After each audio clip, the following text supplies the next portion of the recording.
These are the side hustles I used to make $850 for the month of October. I'll be breaking down each side hustle, telling you exactly what I did, how you can get started yourself, and giving each side hustle a rate from F, which means that it's an absolute disaster, to A+, which means that it is the best side hustle in existence, just so that you can also know if it's actually worth your time or not in case you're willing to get started. And one last thing, I'll be breaking down the hourly rate for each of these side hustles just so that you get an idea of how much you're going to get rewarded per hour of effort put. Let's get to the side hustles. The first side hustle is Fiverr.com. In essence, Fiverr.com is a freelancing website. You sign up and provide services to clients that need services. For example, if you are good at editing videos or even thumbnails, something to do with social media, maybe you're good at editing reels and TikToks and have a feel for what gets noticed in the algorithm. And not just video editing, you can offer anything, all the way from career services to helping people get more fashionable. Yes, believe it or not, you can also sell people guides on how to look better. You can do anything on Fiverr.com as long as there's a market for it. There's going to be suppliers, and in this case, you are the supplier. Signing up is extremely easy. You go and you make up your profile, giving them your email and some other basic information, after which you can start posting gigs. Gigs are essentially the services that you're going to sell. One thing that you'll have to be careful about is you actually have to do something that you're good at. Do not do something that you have no idea about or don't have any expertise in, because the thing with Fiverr.com is that there's hundreds, thousands, and sometimes even tens of thousands of people selling the same services. In order to get attention, your work has to be really good. And for me, that thing that I'm good at is providing career services. I've helped people get into companies that they really want to get into, prepare for interviews, prepare their resume to look good for the automated screening software, or even for recruiters. Anything to do with the recruiting process from applying to getting hired is something that I've worked a lot for in my life, and I can help people avoid some of the mistakes that I've made and help them get noticed more. This is a valuable skill because I'm actually good at it and I've helped dozens of people, like I've said. So I decided to make a few gigs around this concept of career services. Another thing that you have to be mindful of is that the market is extremely competitive. You want to be doing something at a lower price than the market. Think about it. If there's 100 people offering the same services and there's, let's say, 20 people with good reviews, solid customer bases, why would a new client or a prospective buyer go for you when you're starting out? Because you right now have no proof that you're actually good. The most important part is actually getting that proof, and how you do that is by pricing low just so that your gigs get more attention, since it is going to be more likely that people buy from you if you offer your services dirt cheap. A lot of people don't want to do this since they think that they're getting the shorthand, which I do know and I recognize that you are, but this is just the law of the land. If you want to be a successful freelancer, at the start you'll have to price low just so that you can get those initial clients. For me, I made around $300 this month on Fiverr.com, mostly through 2 gigs that were helping people prepare for interviews and also helping people with their resumes and cover letters. This is my best month on Fiverr so far, and I can see the pros of sticking with this freelancing methodology, since now I'm getting those reviews and I'm getting clients because they already see my reviews, so they're more willing to order with me just because they know that I deliver good work. This is now turning into a side hustle for me. I do put in a decent amount of time and the hourly rate is around, I would say, $15 to $20 per hour still, but it's growing slowly and I can do this at my own time, at my own pace, after work, before work, because I still do have a full-time job. It's very flexible and allows me to structure my time the way that I want to. If you're enjoying this video so far, smash the like button and the subscribe button. If you like transparency around money, the goal is to get this video to as many people as possible, just in the hopes that some people get motivated to try side hustles as well and enjoy transparency around money. The second side hustle is dividend investing. Dividends are easy to understand. If you think about it, companies like Pepsi, Coke, and other manufacturing companies, even tech companies like Google, sell products and services. Let's assume that they sell $100 worth of products and services, and their cost for making these products or for giving these services is $50. They're left with $50 that now they can reinvest into the business or give a percentage back to the shareholders. This is where I and other dividend investors come in. Companies like Google, P&G, Microsoft take a percentage of this $50. Well, they earn billions of dollars, but for the sake of this example, let's just assume it's $50, and they give this percentage back to the shareholders. This is as an incentive to keep on holding the stock, as an incentive to reward shareholders, and as an incentive to give some of that company's value back in the pockets of shareholders. Some companies pay a high dividend, like Pepsi and P&G. Manufacturing companies pay a large dividend, whereas some companies like Google and Microsoft and other tech companies pay a smaller dividend.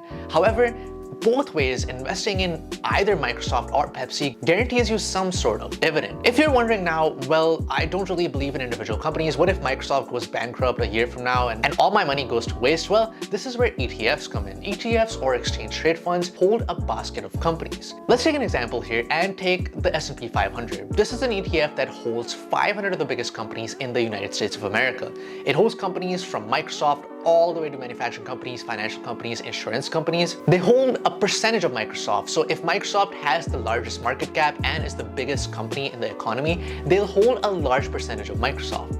But at the same time, they'll hold other companies as well to the tune of 499 companies. This ensures that even if one company goes bankrupt or does not do well, your money is relatively secure because you're investing in 500 companies, not just 1, 2, 3, 4, or even 10, 20 companies. It's 500 companies. And this is where most of my money comes from, the S&P 500 through this ETF called VFV. This is a Vanguard product, but there's several other ETF providers out there. If you are scared to get started, don't be. It's extremely easy. Just search whatever country you're in, followed by stock market ETF, and you'll find a whole bunch of ETFs that basically pay dividends that you can take advantage of. I also got dividends from other companies that I've invested in. Keep in mind, a large percentage of my money is still in ETFs, but since I'm a more seasoned investor, I can pick and choose to invest a certain percentage of my portfolio in companies as well, and stable Canadian companies, since I do live in Canada. Just spoiler alert, I guess. Companies in the financial industry like the Bank of Nova Scotia, one of the 5 biggest banks in Canada, companies in the telecom industry, for example,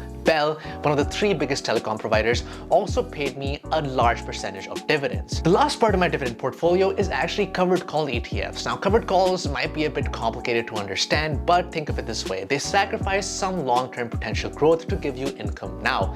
With the S&P 500 and other ETFs, it's all growth focused. So the point is to hold for the long run and withdraw money later.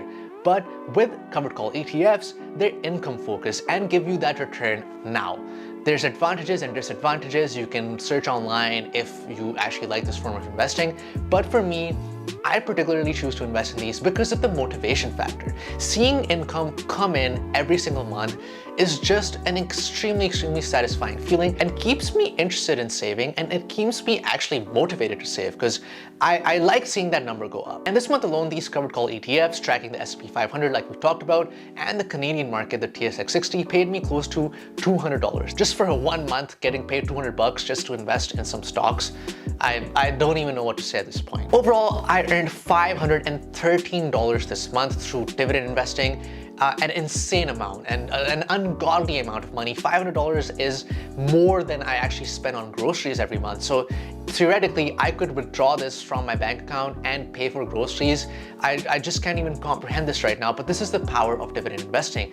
You're probably not going to start off at $500. You're going to start off much lower, and it might be discouraging. But when I started off, I was making basically $10, $20 every month, and wondering why I'm doing this, it was pretty painful. But now, sticking with investing for now years, I can actually see the fruits of my labor and start to build the snowball, the dividend snowball. It's extremely powerful. A+ side hustle for me, getting paid to hold stocks is insanely lucrative just because the stock market on average does go up around 8 to 10% in the long run as well. So dividends are not the only return you get. You can also sell and get the return 20, 30 years from now. But I'm glad I started. I shared this content just so I can motivate people to get started as well. Nothing crazy like earning millions of dollars every month.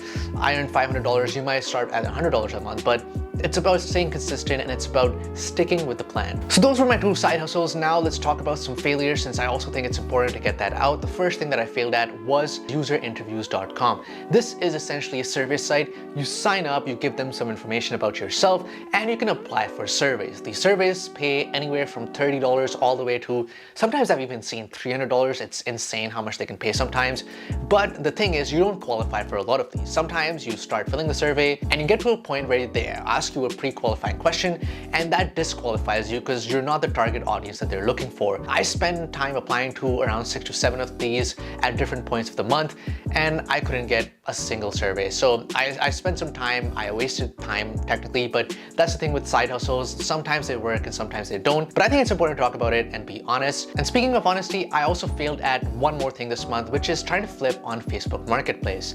Facebook Marketplace flipping is claimed to be the holy grail for starting to get that initial capital for side hustling. But for me, in my experience this month, I couldn't really get into it just because it's extremely saturated. I tried to find good deals in the electronics and gaming niche in particular, but it's just extremely saturated. You find a good deal where you feel like you could make maybe 20-30 bucks by flipping an item at basically practically no risk, but the item gets either sold pretty quickly or someone's scamming you and asking you to send a deposit just because there's a lot of interest in the item already and the item's going to go if I don't send the deposit.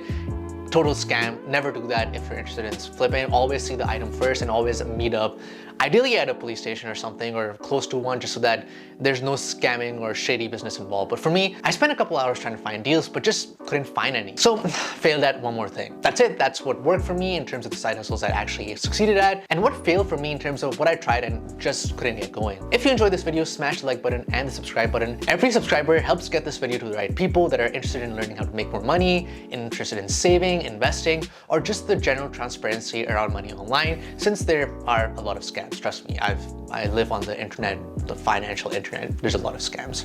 I'll see you in the next one.